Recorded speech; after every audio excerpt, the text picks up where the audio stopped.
Mahamaya lake নৈসর্গিক সৌন্দর্যের এক অপূর্ব লীলাভূমি। চট্টগ্রাম মিরাসরাই উপজেলায় অবস্থিত বাংলাদেশের দ্বিতীয় বৃহত্তম কৃত্রিম লেক। মহামায়া লেক মূলত একটি রাবার ড্যাম এর জন্য সৃষ্টি হয়েছে। চট্টগ্রাম শহর থেকে প্রায় 60 কিলোমিটার উত্তরে অবস্থিত। এই স্থানটি প্রকৃতি প্রেমিক ও রোমাঞ্চপ্রিয় পর্যটকদের জন্য দারুণ এক ভ্রমণের গন্তব্য।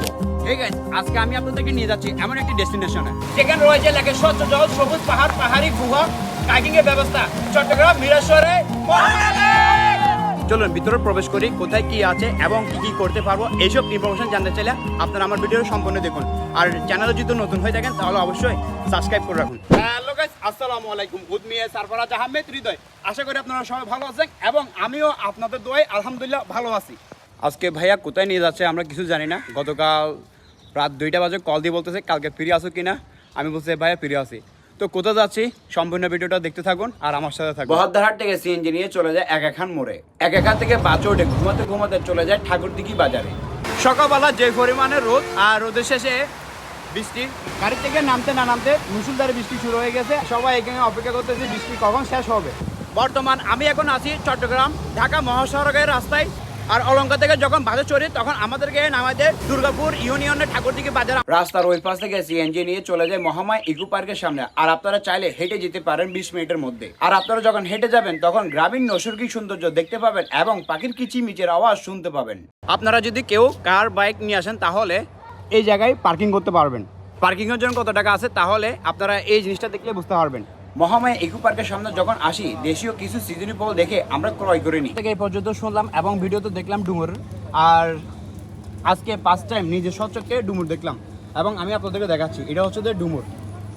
এটা কি খাই না ডুমুরটা?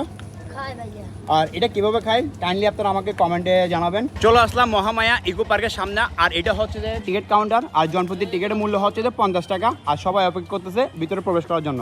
ভিতরে প্রবেশ করার পরে দেখতে পাচ্ছি আমার একটা সুন্দর পরিবেশ, পিচ ঢালা। আর আশেপাশে রয়েছে আপনার সবুজযুক্ত ঘাস। এরকম একটা প্লেস। রাস্তার দুই ধারে দেখবেন জাউ বাগান।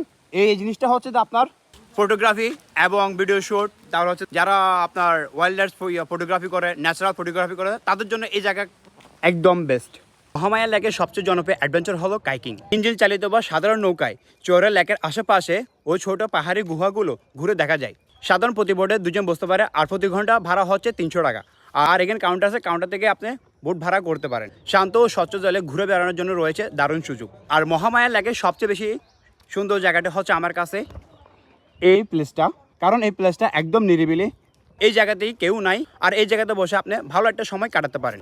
ট্রিপে কে কিভাবে টাকা ম্যানেজ করে আসে, ভাইয়াকে বাসা থেকে কিছু আগে কল দিছে, টাকা কিভাবে ম্যানেজ করছে সেটা আমরা শুনছিলাম ভাইয়ের কাছ থেকে।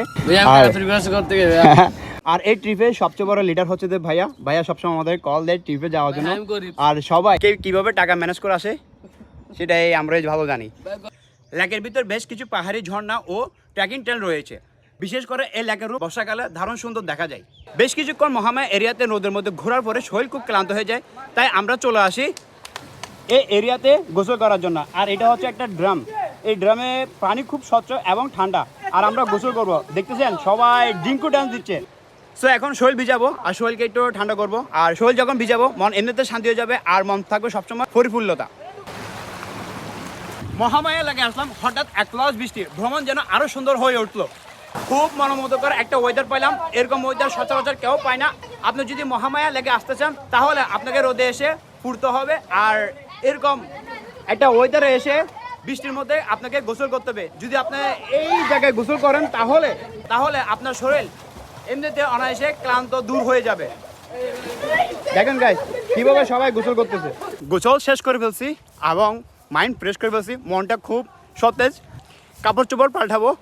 আজকে কিন্তু জুমাবার, আমরা কিন্তু ভুলি নেই এই ট্যুরের মাঝে। তো কাপড় চোপড় পাল্টানোর শেষে আমরা চলে যাব মসজিদে নামাজ পড়ার জন্য। মহামায়া লেকের সবচেয়ে আকর্ষণীয় ঘর হলো ইবাদতখানা। এই ইবাদতখানা যদি না থাকতো তাহলে আমরা আজকে জুমার নামাজটা আদায় করতে পারতাম না। যখন জুমার নামাজ আদায় করতেছি তখন এই লেকের বয়ে যাওয়া স্রোতের আওয়াজ মনকে এমনিতে শান্ত করে দিচ্ছে। সো গাইস, কেমন ছিল আজকে আমার মহামায়া লেকের ভিডিওটা? ভালো লাগলে লাইক কমেন্ট শেয়ার দিয়ে পাশে থাকবেন এবং আমার চ্যানেল যদি নতুন হয়ে থাকেন তাহলে অবশ্যই সাবস্ক্রাইব করে দিবেন। অভাব থেকে বয়সে ভ্রমণ করবেন, বন্ধু বান্ধবকে নিয়ে সময়মতো নামাজ আদায় করবেন। ভালো থাকবেন, সুস্থ থাকবেন, নিজের শরীরের যত্ন নেবেন। আল্লাহ হাফেজ।